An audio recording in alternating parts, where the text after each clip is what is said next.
Hey folks, it's Blammo. I'm Jeremy Kirkland. Woo! We got a good pod this week. Oh man, this was a fun one. Greg Jackson of Greg Laboratory. Now look, I've been wanting to talk to Greg for a while now. His brand, Greg Laboratory, is good. It's really good. He calls it technical formalwear, but it's become this brand that I've been seeing more and more on folks these days. I mean, there's this kind of, I don't know, cool vibe to it. It's very sleek, it's chic, but it just kind of blends into all the good stuff. You know, so when you get up close, you're like, wait a minute, let me see this again. It's fantastic. You got to see it. But Greg's on the pod this week. Greg's path runs from growing up in D.C. to Detroit, from Bape and Dunks to a serious run at Nike, where he learned firsthand what it takes to build a product at the highest level. We talk about what he took from Nike and why he left, launching Greg Laboratory, making things in New York, the art of refinement. We even talk Pokemon. We also talk why a pocket is way more important than what you think. It's all in there. Let's get into it. Anyway, Greg, how you doing? I'm doing good, brother. Yeah? I'm doing good. It's getting toward the end of the week. About to go snowboarding this weekend. Ooh, wait, where are you going snowboarding? So I'm going to Whiteface up at Lake Placid. Okay. So that's like I think that's the biggest mountain in New York before you start getting to like Vermont. Yeah. But it's good. It's like decent snowboarding. It's not West Coast, obviously. Yeah. It's not Vermont, but it's still nice. Like you get some nice runs in, cabin, hot tub action. How long you been snowboarding? Man, I've been snowboarding since I was 18. I learned, I learned freshman year of college in Michigan. Okay. And I always like wanted to like snowboard, but it wasn't like the cool thing to do when I was growing up. It was like you're playing basketball, you're playing football, and anything outside of that. And then also we didn't have like any mountains like Washington, D.C. It was like nothing like that. So Yeah. like the closest I could get to was skating. So when I got to Michigan and a lot of my roommates were snowboarding, I was like, man, I was locked in after that. Like locked in and couldn't tell me anything, bro. I love it so much. Yeah. Wait, is that where you went to school? You went to... Yeah. Good old Detroit, Michigan. All right. Yeah. Nice. Yeah. Well, what inspired that? Because you're from DC. You're from the punk rock capital of the world. Yeah. Man, it literally because I wanted to go to Parsons and I wanted to go to Pratt. I wanted to do fashion design there. Yeah. Parsons was way too expensive. Like I got it and they were like, we can't give you any more like money. This is it. And I was like, well, can't do that. Pratt, I didn't get it for fashion design for some crazy reason. Don't know why to this day. So I was like, well, my fashion design dreams are over. Let me go to CCS, which is a big industrial design transportation school. Like one of the recruiters was like, you can get a job at Nike or get an internship. I was like, sick. Like, and I was like a big sneakerhead back Foreshadowing. then. Exactly. And yeah, I was like a huge sneakerhead back then. So I was like, fine, I'm about to go to this school so I can learn how to do footwear. And the only reason why I went to that school was to try to get a job at Nike. Like the only reason. Dang. And yeah. Wait, it's interesting you said what it was like industrial design. Yep. Yeah, I feel like, I don't know. I mean, I didn't go to school for industrial design or fashion or anything like that at all.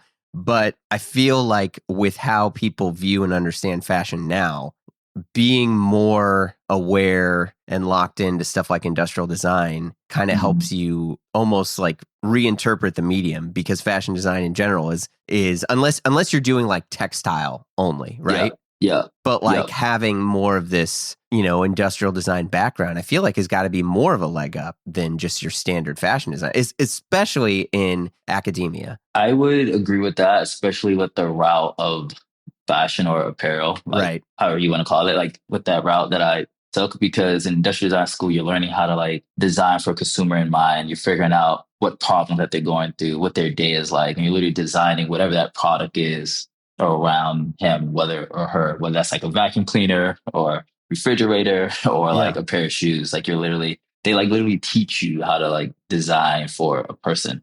So like back to your point, that like helps so much when it comes down to like practicality within like garments. Because like I'm literally focusing on a person's life, throughout the day. Because I feel like too now a lot of fashion or fashion design, however we want to call it, is, I don't know, and maybe this is blasphemy. Like it feels like it's less about clothes and more about an idea. So like making Yeah. something that's outside of the traditional, understanding of clothing and textile and pattern making. I don't know. And maybe that's just because of like, the Louis Vuitton Pharrell world now, where it's just like Yeah. an entire world that fits into your, into the box of what we're calling fashion now. I don't know. Yeah. No, I would agree with that, honestly. But I think some people might fall short because it just ends up being like an idea. And at least like what I try to do with the brand is like, yeah, I'm building this world. Yeah. So the clothes will have an environment to sit within. Yeah. And will kind of help like explain the story. Then there's a reason why I'm doing everything that I'm doing. There's a reason why, I'm choosing these fabrics because it fits within the story or this like grand idea of this box. Yeah. I'm like building my own box to like put the clothes in. Yeah.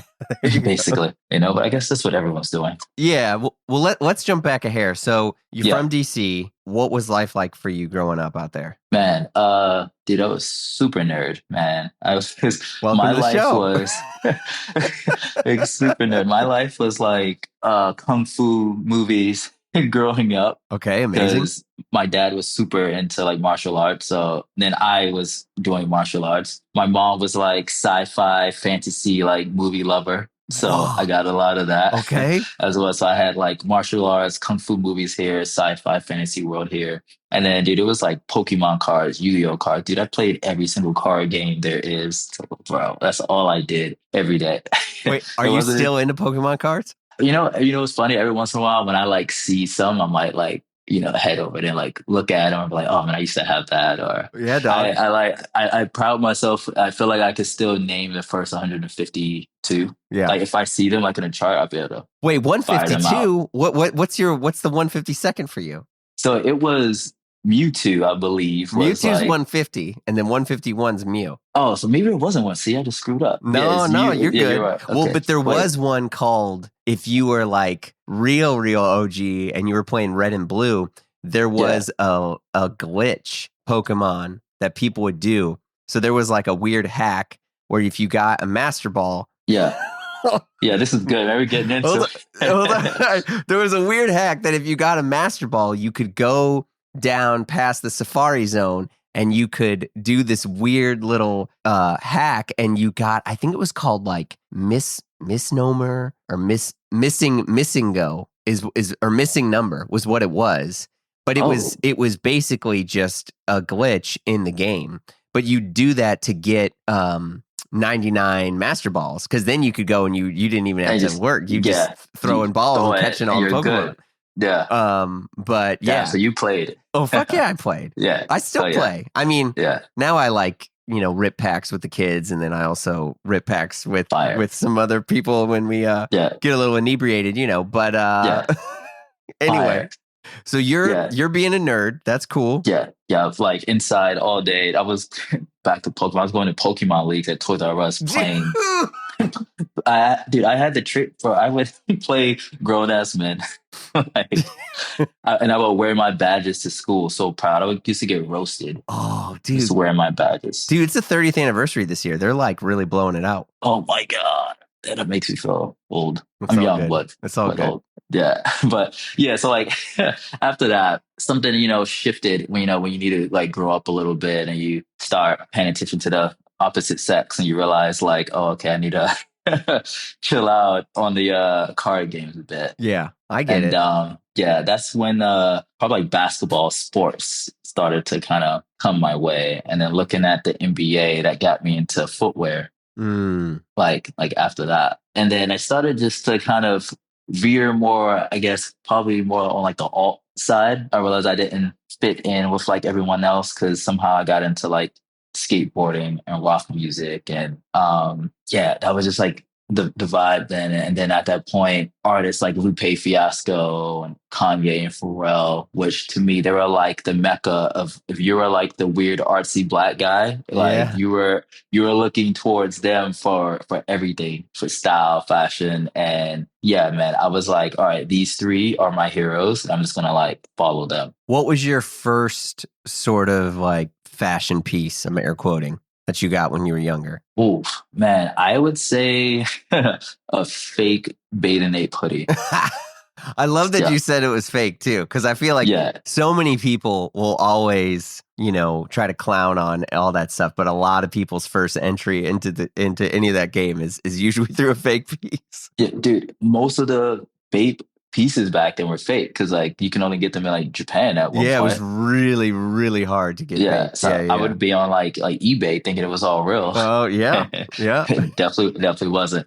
But yeah, that was like my first intro into that Nice. and like Jordans, like pretty heavy and like SB dunks. And yeah, I wasn't even like really looking at clothes back then. It was all about the footwear, and then like the clothes would just match the footwear. Back when we used to rock the fitted cap with the matching like extra large like jersey Yeah. to like the Jordans, What like was your that. Jordan? That was the whole vibe. Man, back then I was like a Jordan 4 guy.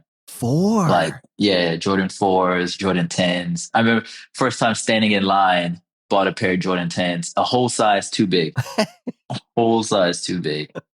And I knew I would grow into them. And it's funny, I finally did. And that's actually like my like footwear size. And like Oh, size snap. 10. But yeah, I was a size 9 and bought a size 10 just so I could wear them. Yeah. And I would just wear two pairs of socks. Damn. Yeah, And that's what fours we would are do. fours are sleepers because it's usually like 3, 5, 11, sometimes 12, ones, Yeah. obviously, but Yeah, damn. ones, of course. Yeah, definitely like 4s and 10s, like was me. And then like SB Dunks after that. So that was when I was like heavy into skating. Yeah. And man, SB Dunks was like the coolest. Just like the storytelling that they had in them. Like no one is doing that now. Or they try. Well, it's interesting too because like when you think of like, look, SB Dunks for folks skateboarding SB, um, it wasn't a new shoe design, really, right? It Yeah. was it Yeah. was more or less, yeah, because you what you said, the storytelling. It was the storytelling of that shoe. And like that for me is when I'm like, oh, that's why Nike's so good. Because you Yeah. can whatever camp you want to be in, you can clown on them, you can do whatever you want, but like Nike's storytelling and their product, I don't know any brand that has been able to maintain being like number one for that long, you know? Yeah, the storytelling is tough, man. And the way they were doing it I was hooked. I mean, like a lot of us Yeah. were. Yeah. But yeah, that was like the biggest like influence for me was that. And then, I think the Kanye world, because he was in his like luxury stage then and wearing the craziest looking sneakers. I don't know if you remember the Atto Matsumoto's. There was these, Yeah. he wore them. Yeah. Yeah, I found a fake pair on eBay.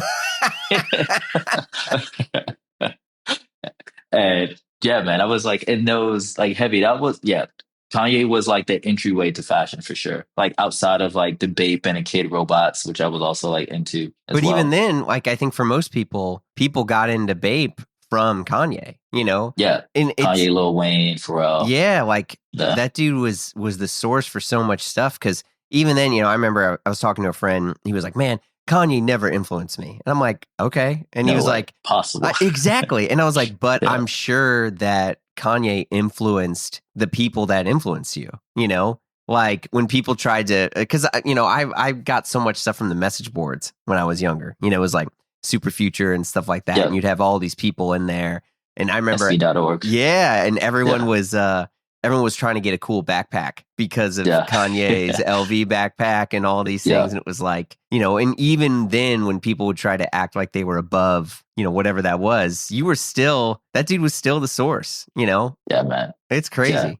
I mean, and yeah, people are aware that, yeah, Kanye went a little crazy, but I think, yeah, yeah, a little bit. yeah, there's still a part pre the craziness that he was deeply affecting high fashion culture. Oh, 100%. And that's the era that I try to like look at. Cause like again, if he wasn't around, I don't it's kind of tough to say, like, I don't know if I would have found my way into fashion. Maybe, who knows? But like to him, like the Ye's and the Pharrells of the world, yeah, there was like no one else like influencing that. So without them, I don't it'd be interesting if like, there was like a blip back then. And imagine there was no Pharrell and no Kanye. How would the world be right now? Like, I don't know. It's true. I mean, I don't know any other kind of bridge style individual, that was known from one world but was breaking into the other world and definitely communicated to everyone that they could be a part of it too. Yeah.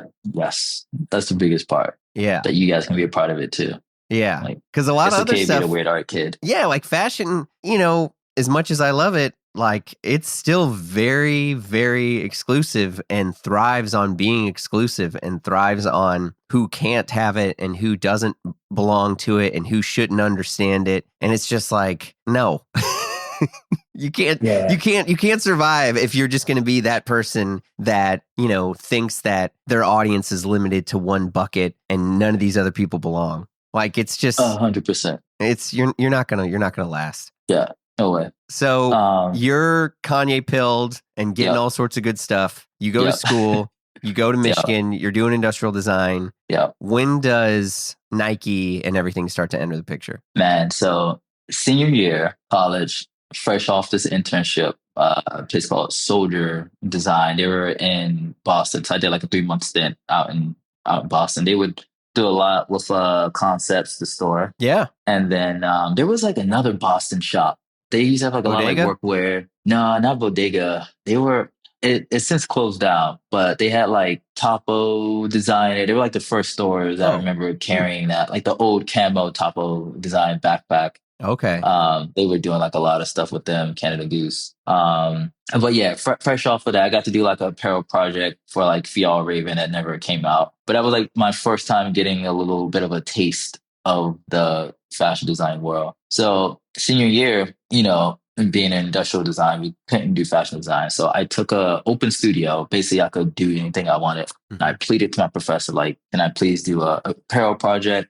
He was like, sure, but you have to make sure that it's functional. I was like, cool, easy. So I went to Joanne Fabrics, found me a pattern, watched a YouTube video. My mom bought me a sewing machine, and I made the wackest jacket that turned into a tote bag, and it was for a bike commuter. This was when like the fixed gear bikes Oh yeah. was Okay. like a thing. So I was like, yo, I'm gonna make a fixed gear like bike jacket. It turns to a tote bag and you get off of it and pack it away. And I was like, yo, this is great. I sewed it up. Looked terrible. Looked so bad. Do you still have it? Terrible. I think my mom has it, honestly. I think she keeps a lot of that like, that stuff. Love it. Okay. Shout out moms. But and we had like a portfolio day. And we're setting up our board and stuff. And Yeah. guy from like Nike's coming by and he's looking at things. And it's like my turn. I'm showing him like my footwear and stuff. And he's like, I've seen a lot of this. Everyone kind of has like the same thing. And I'm like, oh no. And he was like, yeah, you got like anything else? I'm like, yeah, man, I have this like jacket that I'm doing like over here in this class. I could take you to see that. And then he's like, yeah, let's see it. And then I showed it to him. He was literally like, do more of this. And I was like, oh, word? Okay, solid. I'm done. So I was focusing on that. We also had a Nike sponsored class where designers from Nike, recruiters will come and they would give a project to the class. And then at the end, you have to pitch the designs back to the Nike staff. And out of that class, they would choose two interns, but you had to try out to get into the class. You got to show portfolio and everything. I made my portfolio and I didn't get into the class. Oh. And dude, it was gut wrenching, like gut wrenching. I was so upset. And I remember I was like, you know what? I'm going to get this internship without being in a class. And that whole year, I was emailing that recruiter every time I did a new project. I would just email him and email him. I did a new apparel project, emailed him. And then it got closer to the end of that class. I got a phone call from him. He was like, hey, we have multiple internships that we want you to apply for. Dude, I didn't tell anyone. I was like, all right, this is going to be me. I'm going to keep this close to the chest. I'm going to get these internships. Mm-hmm. There was an accessories one that I applied to. There was another apparel one for like running. I remember I had the internship. And I remember he was like, hey, because you don't have pattern making background, fashion background, I can't hire you for this role. But he was like, but I would tell you this. He was like, you don't need a fashion background in order to get a job here or to be an apparel designer. He then recommended me to sportswear. And then I had the sportswear interview. And dude, we sat in that phone call. We spoke about white mountaineering, Visvim, and Stussy. And I got hired from that. Based off that recommendation from Jared Reynolds, who's still my like mentor to this day. He recommended for that internship and I got it. And again, I didn't tell anyone. Now I remember at the end of that Nike class, I just like snuck into the presentation. Yeah. And then at the end, they had called up everyone that got like an internship, and they called me up at the end. I remember the whole room turned around. It was like, what? Because I didn't tell Oh, anyone. because this was all in public. It's all in public. Oh, Yeah. damn. Okay. Wow. Yeah. And dude, I felt so good. 'Cause I remember there were some guys in there that were like, yo, you didn't get in. That's they were like roasting me. What? And yeah, dude. Fucking And like, clowns. All right. it was nice, like walking up at the end and just, but yes. And yeah, man, flew out to Portland, Oregon that summer and spent 5 years out there. Best time of my life. Yeah. Like hands down, they threw me right into the fire, but I loved it. That's all I wanted to do was be out there, and I soaked it all up. I traveled overseas for the first time through Nike. They like sent me to London. We are going to factories and all over Asia. Got to travel like everywhere and see these gigantic state of the art factories where they're doing amazing work, like crazy work there in Vietnam. And dude, I'm just so happy to be a part of that community and just like whatever they needed, I was like down to do it. And I just like learned so much. Yeah. I mean, being in a position that you're in now, like, what do you think was the most important thing that working at Nike taught you? It's funny. You can learn like programs like Illustrator and Photoshop. And this is probably the most important thing, but the first thing that came up to my head. But you can learn all those programs in school. But when you're learning them on the job, you learn them a lot more efficiently because you have to be fast. And in school, you're just making these beautiful like renderings. But on a job, they just have to be front, back view of the garment and just be easy to understand that the factory can see it and know exactly like what you want. So they teach you like efficiency, speed, how to connect your inspiration to the actual design, and then finally like hand it over to the tech person who then will hand that over to the factory. So they also teach you like tech packs as well. Can you explain what a tech pack is for folks who don't understand? Gotcha. So a tech pack is almost like a blueprint of the garment that you want to get made. And usually it's like a full illustration. And then you will have different call outs of like buttons, snaps, how big a pocket is. These tech packs can be from 1 page to like 10 pages, depending on how complicated the garment is. But literally that blueprint is used to then hand it over to the factory. So then they can make a pattern off of that and then they can actually produce it. But that tech pack is like probably the most important thing that you need within garment construction. Like without that, it's like pretty tough. Like most people you see, they'll like do a sketch and everything. But sometimes based off of like how people sketch, it's hard for the pattern maker, the factory, like to read. Yeah. And at least like an Illustrator file is like a pretty standard format. So it's easy for like everyone to see. So yeah, I was described as like a blueprint for your garment. Yeah. Basically. So yeah, and also for listeners, like tech packs are not exclusive to Nike or sportswear. I mean, every single company uses it. Like Ralph uses tech packs. I mean, it's kind of weird that we are in a thing now where it used to be only like the best designers would draw by hand, and now it's like, dude, can you make a tech pack? It's like, no, I can draw it by hand. It's like, no, we need a tech pack. Honestly, exactly. And I grew up drawing so much and like sketching. Yeah. But now like I'm drawing less. Actually, no, don't say that. I am sadly drawing less because, like, to your point, it's like a tech pack. It's the drawing that they need. Like, I'll draw early just to get the like ideas down. Yeah. But after that, it's quickly going to like Illustrator because like no one wants to see the sketch that I spent like 10 hours on. Yeah. Sadly. Okay, wait a second. Look, sometimes I gotta hit that pause button in here to tell you something. As you know, I've been collecting watches for 15 plus years now, even more than I've been doing this podcast. I got Mickey Mouse watches, I got Snoopy, I even got some heavy hitters in there, including my prize Seikos. And you're like, Jeremy, I know, but I'm always nervous about buying watches. It's kind of weird out there on the internet. Well, that's why your boy uses Bezel. Bezel is an incredible, trusted marketplace to find and buy your next dream watch, or even that new daily driver. They even have their own auctions, all backed and vetted by their incredible team of authenticators and experts. By the way, they're real people. It's not some tacky AI. That's super easy. You can contact their concierge team and say, hey, I'm looking for this or I'm looking for that, and they'll find it for you. And next thing you know, you'll receive that perfect watch. You can rest easy knowing it's authentic, correct, and now in the perfect spot on your wrist. So if you're looking for a new Speedmaster, Datejust, or you just want something fun and weird, visit getbezel.com and find your next watch at getbezel.com. Wait, what? Oh, you already did this? Oh, you just want to make sure that your new toy now stays safe. Look, I get it, because now Bezel offers insurance for your collection, even if you didn't purchase from them. So find it, buy it, or bid on your next watch at getbezel.com. And insure it while you're at it at getbezel.com. I mean, I get it, but yeah, I mean, I guess if you're doing like couture, maybe you're drawing or someone wants that, but like, I don't know, because I'm always like, you think Jonathan Anderson's making tech packs? Like, what's happening with that dude? He's definitely not. If he is, then that's crazy, because I don't know, but he's definitely not. He definitely has like a team of tech packers around him. Yeah, exactly. To like do that. He's just like, here, tech pack this up. Yeah. So you were there for 5 years, and I was there then for 5 years. What made you feel like I'm out? I wanted to bounce out. Yeah. So my last 2 years there, I got promoted to Nike Lab. So then that Nike Lab has changed names so many times. It was like Energy. It was like White Label. I don't know if you remember like Nike made in Italy. That was a thing at one point. Yeah, I have some Nike made in Italy. Yeah, really good product. I actually wish I still had one of my pieces. Yeah.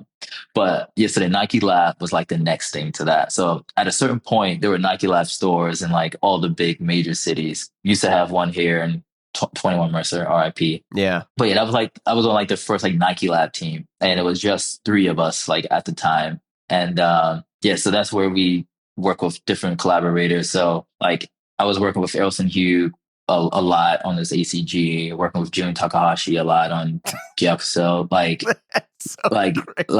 geeking out, man. 'Cause these are people that I was looking up to in school, and just being in the room with these guys, and they're asking my opinion on something. Like, what me? And again, my mentor Jared, he used to tell me, he was like, "Don't be weird."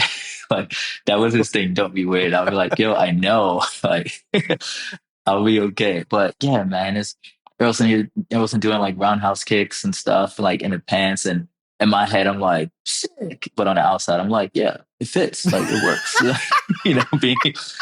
Being so calm and chill. Yeah, Errolson Hugh is Errolson. acronym for folks who don't know, which is the god of tech. Yeah, I mean he is. Yeah, he's. I don't know anyone else who's more or less stayed straight and narrow on, and this isn't pejorative at all, but just like the cool ninja wear, like wild technical stuff. Yeah. I mean, yeah, he stayed on that path for sure, which is awesome. Yeah. Damn. And he's draped in it all the time. Like I just ran into him in like Paris, and always in his gear head to toe. Yeah. Still the same guy, which is awesome. That's great. Yeah. And then like June, a man of very like few words. I remember when I first met him, I didn't realize that he spoke English because we had a interpreter there the whole time. So I had no idea. And then we go out to dinner. Yeah. And we're having like a full conversation. I'm like, wait, what? Like, what was the like interpreter there for? And then I just realized it was just he just like feels more comfortable to like have the interpreter there. Yeah, that makes sense. Yeah.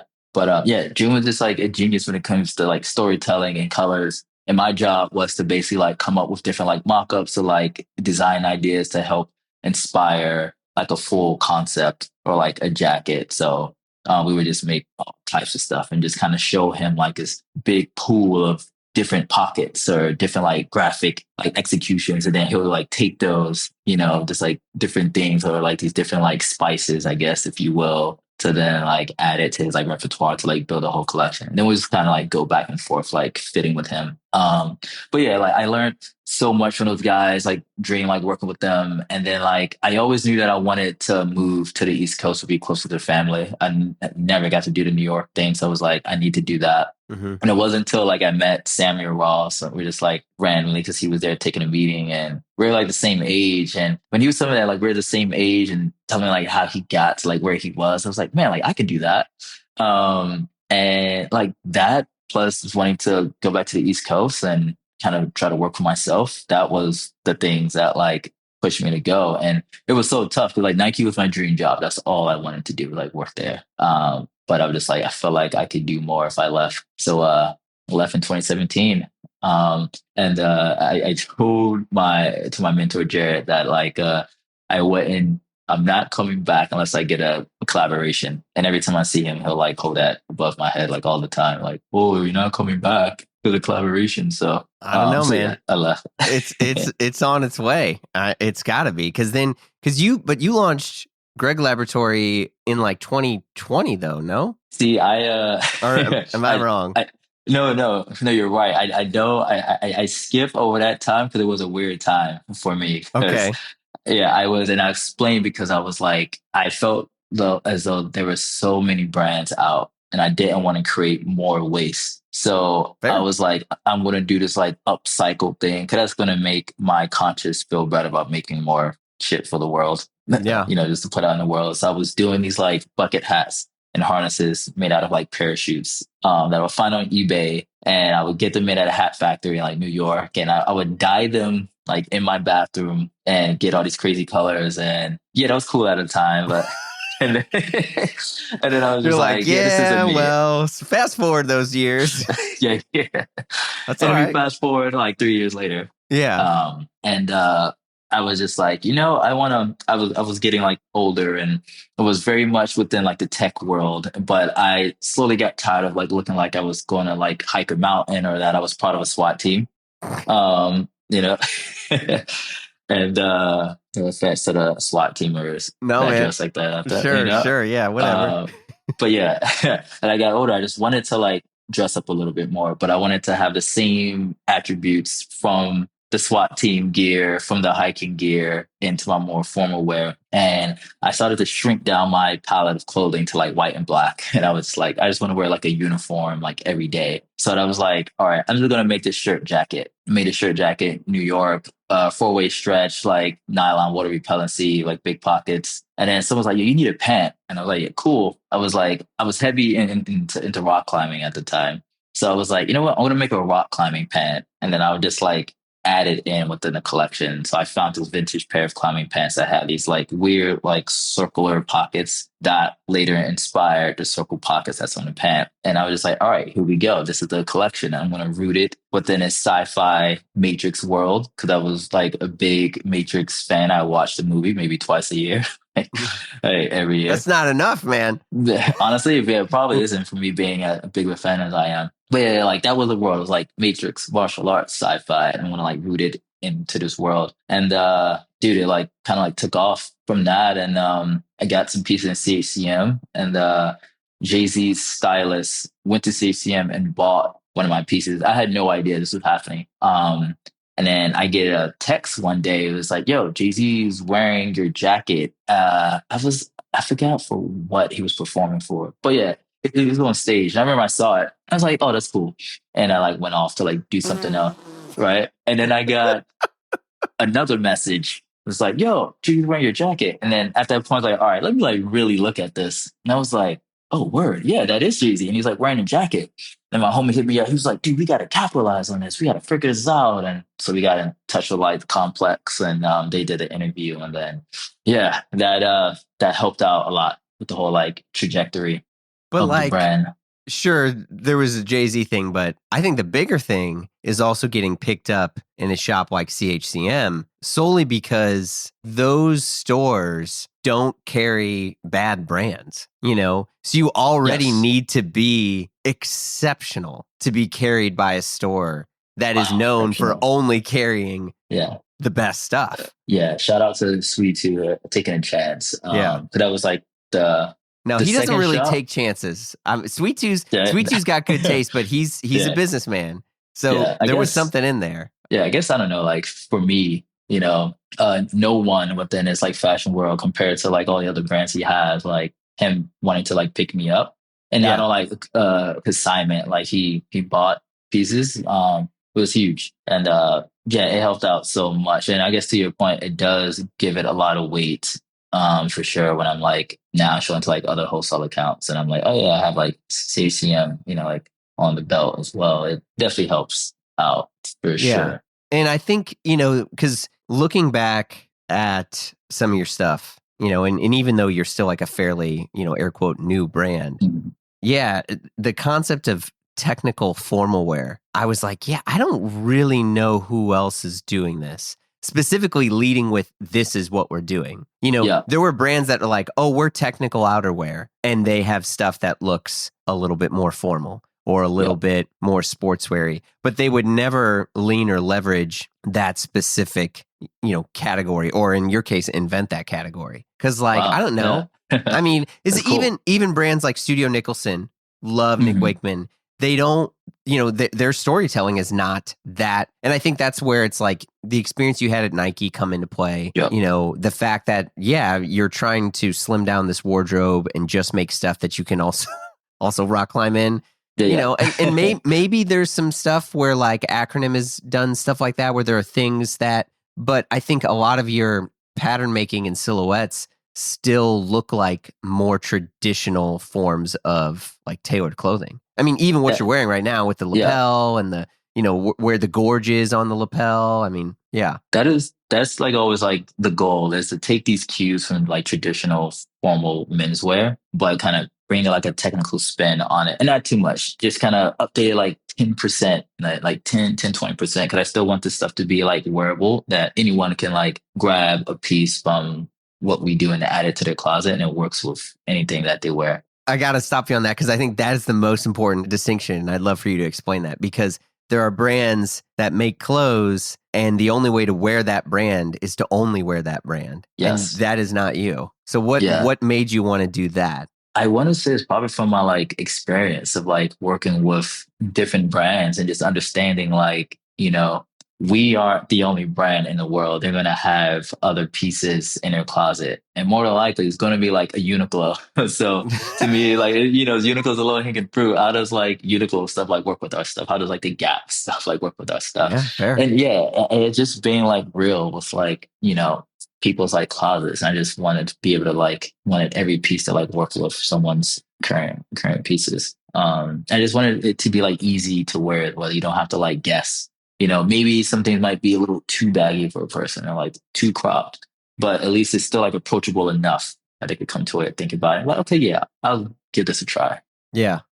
That's the goal. Are there other brands that like you see someone wearing your stuff and they're wearing this other brand, whatever that is, and you're like, okay, I'm in, I made it? Yeah, I think I guess definitely in like New York, I've seen like a comb mix Woo. for sure. That's always like nice. Or just like the brands that are in like CHCM for sure, too. I don't think they carry Studio Nicholson in there, but just that collection of brands that he carries. Even like Valence as well. Cause I feel there's definitely like a close synergy from like Valence, like what we do, where they're like very clean, futuristic, and we're like not as clean. I kind of consider us more like street.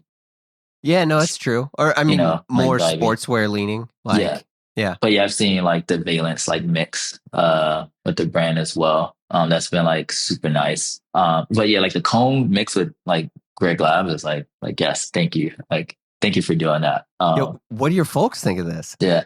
Oh man, my mom is like ecstatic, dude. Like I brought her to my studio space in October, and she was just so happy. I showed her like everything in the shops that we were in. She literally started like crying. Oh my And God. then my assistant like saw her, and he started to like tear up a little bit, and I'm trying to like hold it all in and everything. But it was like, yeah, she's proud, and she did a lot in life to definitely like help me get to this point as well. Just kind of keep me on my art path and everything. So yeah, a lot of this definitely is to make like the family proud as well, which is cool. Did she wear It's your nice. stuff? Like, have you ever made stuff for her? I gave her like pants, I gave her like a quarter zip. So her favorite color is green. And I don't know if you've seen like the trench coat that we did, but she really wants me to make like the trench coat Yo, for man, her, like you got to in give her green. 101. So I do need to do that. That reminds me, I do need to do that. I should get like a wool version for her. That'd be sick. Well, I think, Yeah. it also brings up so I was doing some shopping out in Paris, and a friend of mine is a very, esteemed individual. And sometimes they have me shop for him. But this person only likes things that are made, but they come from more of a bespoke world. And Okay. so they have a lot of money, and they're like, hey, maybe they could make me something like a one of one. But they don't want couture. They don't. I mean, you can go to Dior if you got money and say, "Hey, make me a wardrobe." They want to make stuff with other brands that like they really really like and admire. So, like, Yeah. have you ever thought or explored almost like a made to measure program or some type of, I don't know, bespoke? Bespoke is probably not the right word, but yeah, more like Yeah. made to measure. Yeah, no, I get. Yeah, I would honestly. I thought about it, but I've never like pursued it. But I would love to do that, or at least like figure out how to explain that we do this. Because that would be cool to like have someone come in and I like design around their needs, but with the Greg Laboratory and like details on it is like cool, like one-off pieces. That would be really sick to do. Yeah, man. I think the bigger thing is just trying to figure out like what's your turnaround time. I mean, Yeah. Well, the good so thing is that not a lot of people know this, maybe. But so we make everything like New York City, right in the garment district. oh The yeah, factory is literally like a street over from my studio. So I'm like in there like every single day. And like our pattern maker is like right here. Everything is literally in this ecosystem. So I've like access to so like quick turnaround stuff like that is like easy. damn. I think with your brand and what you do, having some type of, because I think it's weird where like the way that luxury is now, luxury is less about price and more about something special for someone. It doesn't have to be exclusive, to jump back to Mhm. where we were talking about, where like you're some shitty brand that just refuses to acknowledge other people exist. Yeah. But it's just like being open to creating something special for a person, Yeah. because now like that's the stuff that people want the most is sadly, money is not the barrier. It's, can I make it? Like, will a brand work with me or will someone do that? Yeah. Yeah. It's very interesting, but yeah, I think you could you could crush it in that world. No, yeah. Could definitely do that. Yeah, Yeah, I I'm not mean, done. look at Bodie and Tom Brown and some of these other brands. So, like, fun fact: way back in the day, Elton John was probably the number one Tom Brown client in the world. Really? Okay. But Elton John was like, "Yo, I don't want these like gray suits. Like, I don't want this shit. I want Yeah. something crazy." And Tom was like, "No, I make these three colors. I make these three things. This is what you get." And Elton's like, "Just tell me what it costs." Now I'm paraphrasing here, Yeah. and he's like, "I want to do stuff like this, this, and this." And one of the main designers at Tom, he now designs for a few other folks. He's gone. But he was like, well, he went over to Rocco's and he like just went and found a bunch of crazy fabrics and brings them over to Elton. And Elton's like, "I want this, this, and this." And so they secretly sold Elton John this other like Tom Brown stuff. And word Whoa. gets back to Tom and he's like, "What the fuck is this?" Yeah. But Whoa. it was a huge turning point for the brand because Yeah. people were like, "Oh, there is," because I think, it's tough because you want to have some type of, artistic integrity. You don't want to be Sure. a Willy Wonka factory for anyone that just has money, right? Yeah. You do want to have your own convictions and your design. But I think the bigger point is seeing that a lot of these individuals just want something special. Where like, yeah, the luxury now is something special to someone. So whether that's through Mhm. storytelling or a product or making a sick trench for your mom, Yeah. I mean, that's Yeah, that's where it man. is now. No, I'm definitely gonna do that for sure. I'm gonna add So that into the repertoire. It would be nice to do. what to kind of pivot now, where is like how you're finding some of your inspiration? As trite as this question is, it's still Yeah. probably one of the most requested, Yeah. questions I ask folks. Yeah. Man, it's like a mix of things. Like start off definitely like movies again. So watching old sci-fi movies like What are your sci-fi Minority movies? Minority Report is like Woo! a big one. Yeah. Judge Dredd, Total Recall. Oh, Judge Dredd. I haven't watched Yeah, that in a while. yeah, Yeah. that's a good one. Probably Demolition Man. That's another good one. Yeah, Alien. I don't know. You got There's nothing from the past 20 years, man. I guess yeah. Is there one from the dude? Is there one from Oh, Prometheus? Maybe. actually, yeah. Okay, Prometheus. I don't know if you call Inception sci-fi, but It's very sci-fi. maybe Tenet. I was just watching that. But yeah, sci-fi movies heavy, and then Larry Man is just like talking to the homies, talking to people that have like worn the garments, and asking them like, "All right, what's wrong? Like, what have you been dealing with? How can I make this better?" Oof. Um, Also, as well as me just wearing the clothes because I literally wear these pieces every day just so I can make them better.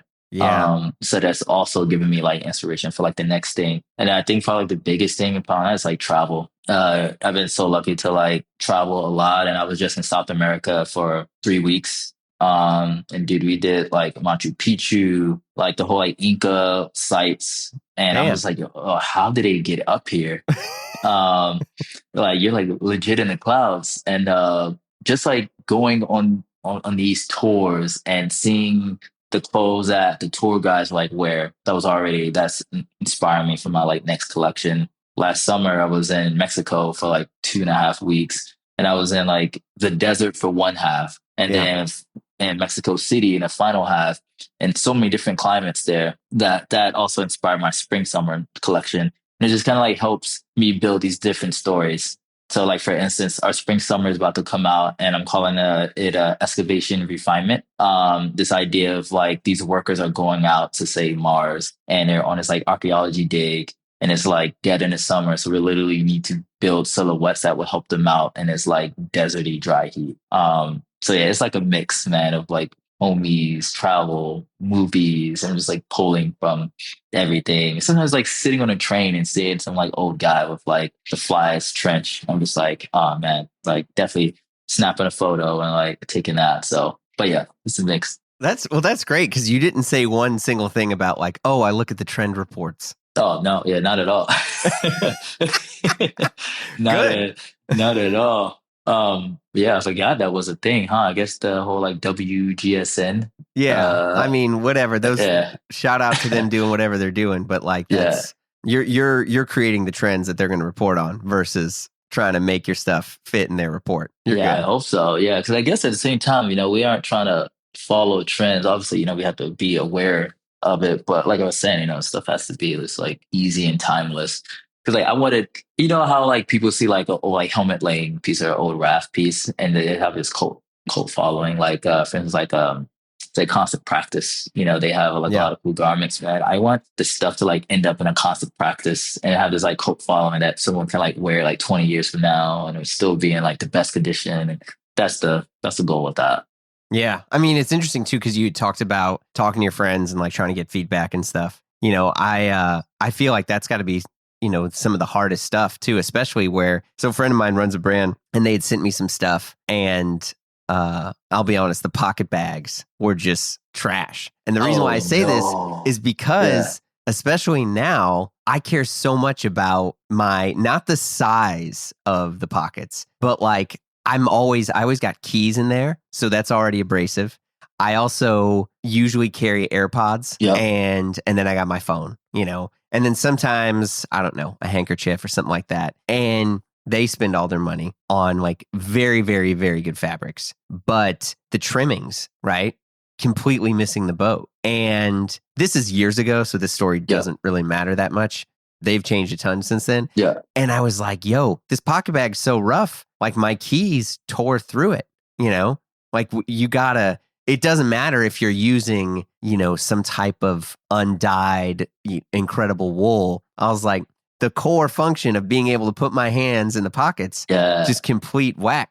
And now his pocket bags are crazy, crazy good. And and it's funny Wow. too, because one of the things that they do, and now I care more about this all the time, I'll put on pants. And one of my favorite pairs of pants is the North Face Purple Label Chino. Okay. But the pockets have a little pocket inside of one of the pockets. So my AirPods go in that mini pocket. And then they're like a very thick twill. And when I look at, I just bought these pants from this very, very good French brand, Mhm. and they're fucking the shittiest pockets ever. For me, I'm really, really trying to, if I get the opportunity to give someone I care about feedback, I try to be very, honest and loving in that feedback, because what that person wants is to make something better. Yeah.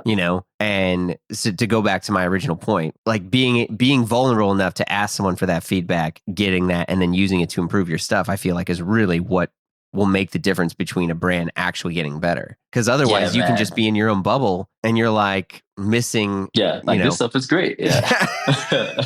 And not knowing. It's funny that you bring up the pocket bag situation because I had a similar situation where my like previous pants, I had giant pocket bags and I loved it. Dude, I was able to stick water bottle, packable umbrella. I would just have everything in there. Yeah. But I would definitely lose some things in my pocket bags. I would just be like shuffling around. My homie was having the same problem. And he was just like, yo, you should have like another pocket, kind of similar to what you were like talking about. So I was like, yo, you're right. So what I did was take that pocket bag and I just split it into two pocket bags now.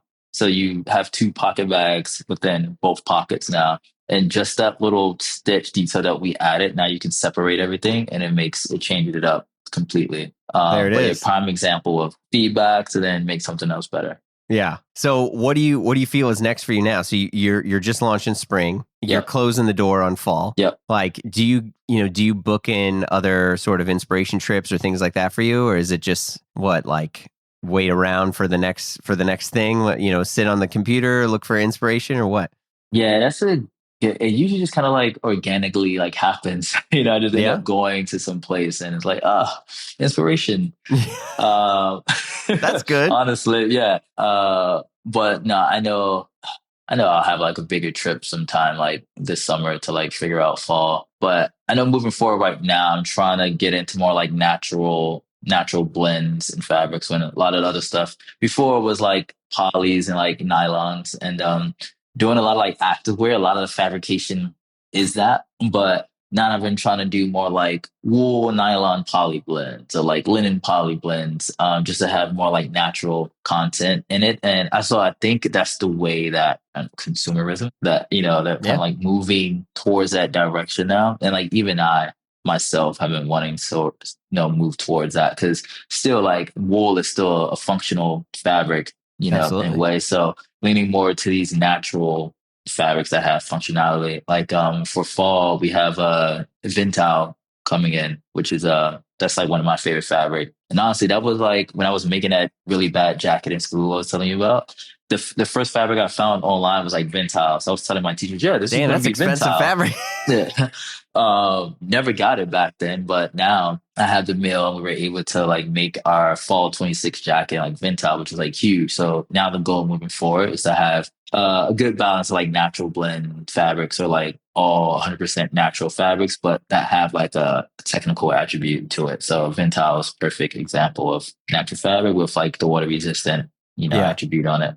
Damn, that's sick. Yeah, there's I found an old like mountaineering catalog and I was looking through it and I was like, man, I was like that jacket looks so good. I was like, oh, that fleece looks so good. And it was just all wool. Yeah. Everything was wool. And I was like, yeah, I guess this makes sense. In the 70s, like people weren't getting too crazy on like Windstopper and Gore-Tex and stuff at the moment. Yeah, isn't that funny? Because I was, dude, back then I would love to see like the Gore-Tex logo or like Windstopper, Pertex, like whatever. Yeah, But yeah. now there's like not so much. Now 'cause I just know a lot of the waste it builds and how it is bad for the environment. But also there's like nothing like a Gore-Tex jacket. That thing will keep you dry. It's true. I Um, mean, yeah, it's hard. I have a bunch of save searches for like old Mountain Hardware, Cloud Sick. Veil, stuff like that I'll go and I'll, yank when I can. But yeah, it's I don't know. I do feel like trying to reconcile making things and waste. Like surely there's a better solution than more or less refusing to do stuff or only doing Yeah. upcycling. Like I still think it's important to invent. It's important to make art. I would imagine you're probably not making as many units as, say, Uniqlo. Nah, So, yeah, not at all. yeah. Yeah, not So, nowhere close. yeah, I mean, to Yeah. kind of maybe to have that conviction, sure, is good, but to kind of have the shame is probably not helpful, especially, as you're in a business to continue to further making high end clothing. Yeah. I don't know why. Sometimes I can't help it. I like tend to hold the weight of the world like on my shoulders lots of times. Where do you think But that's from? that's a good question, man. It's called guilt. Yeah, yeah. I do not know where this guilt came from. Okay, I guess I don't know. You like walking around it's like New York City, Yeah. Sure. and I love the city, but man, it gets dirty sometimes. And then I was like looking at the clothes that are like out sometimes like on the ground, like, man, is my stuff gonna like be like that one day? Or You you mean see like the seeing clothes on the ground and yes, like, yeah, or yeah. you see the field of clothes in like Peru or something like that. And I was like, oh. my gosh, it's like heartbreaking. So I think, yeah, it's just seeing those images that like get to me. But yeah, I agree. I'm not making a lot of pieces. My collections are very small. And I don't ever want them to get big. Like no one needs 10 pairs of pants in one collection. Yeah. I think. So I'm always gonna like make it small because I always believe it should just be like small capsule collection. And that's it. Yeah. You know? Uh yeah, after a while, it's like 10 pairs of pants. Three of them gonna start looking the same. Like, I don't know. Could do like 10 different pairs of pants in one collection. It's crazy. What do you say to people that buy a lot of clothes? So I got this email yesterday, and this guy was like, I need clothes that I can wear when I'm out doing everyday things. And I was like, what the fuck?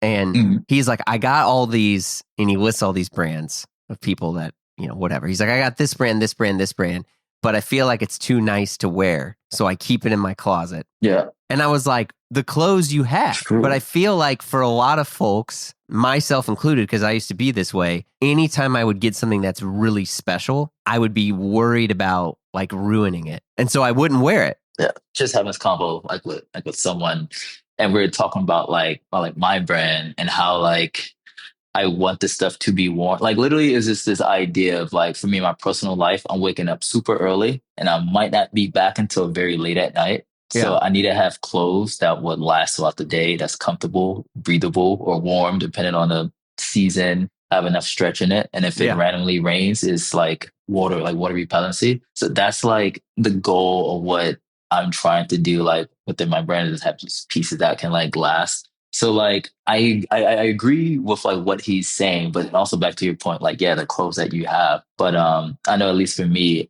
I'm trying to build a collection of pieces that can be worn throughout the day. Like you have like you go into the office at 9 a.m. You have like a dinner at night. And you might want to go to like the climbing gym, like in between that. Like what's the outfit that you can wear, do all of that. And that's literally like what I'm trying to do. Some of them might be like a little stretch, here and there, but that's literally like the goal. My friend made this joke. He was like, when you have a hike at 9 a.m. and a wedding at 4 p.m., like, like Yeah. what is that outfit? You can go on a hike and hit the wedding after. Like, that is the vibe of Greg Lab. There you go, man. That's Yeah. it. Hell yeah. Well, Greg, this was excellent talking to you. Thank you, man. This is great. Appreciate you and the pod. And I listen to your show like a lot and I learned so much. So this is like an honor to like be on it. So thank you. Oh man, honor's all mine. Appreciate it. It was great chatting with you, Greg, man. I'll talk to you soon. All right, man. Peace. Cheers. You've been listening to Blammo. Our show is produced by Blammo Media. We're edited by Amar Lal, and our theme music, as always, by the mysterious Breakmaster Cylinder. If you like what you heard, you know the drill. Share the pod with a friend, leave a review on Apple Podcasts, do all the deals, all the stuff you do when you like things. Follow us on Instagram for all the hot content. And if you want to talk to us, we'd love to hear from you. You can send us an email at info@blammopod.com. Yes, we read them. Yes, we respond to them. Last but not least, if you want to hang out, join the Blam Fam. Visit patreon.com/Blammo, where we have tons of exclusive episodes featuring the Triple J Show, or the JJJ Show, and Die Workwear, hosted by Derek Guy and Peter Zatolo. Last but not least, our amazing Slack community. It's all in there. All right. See you soon.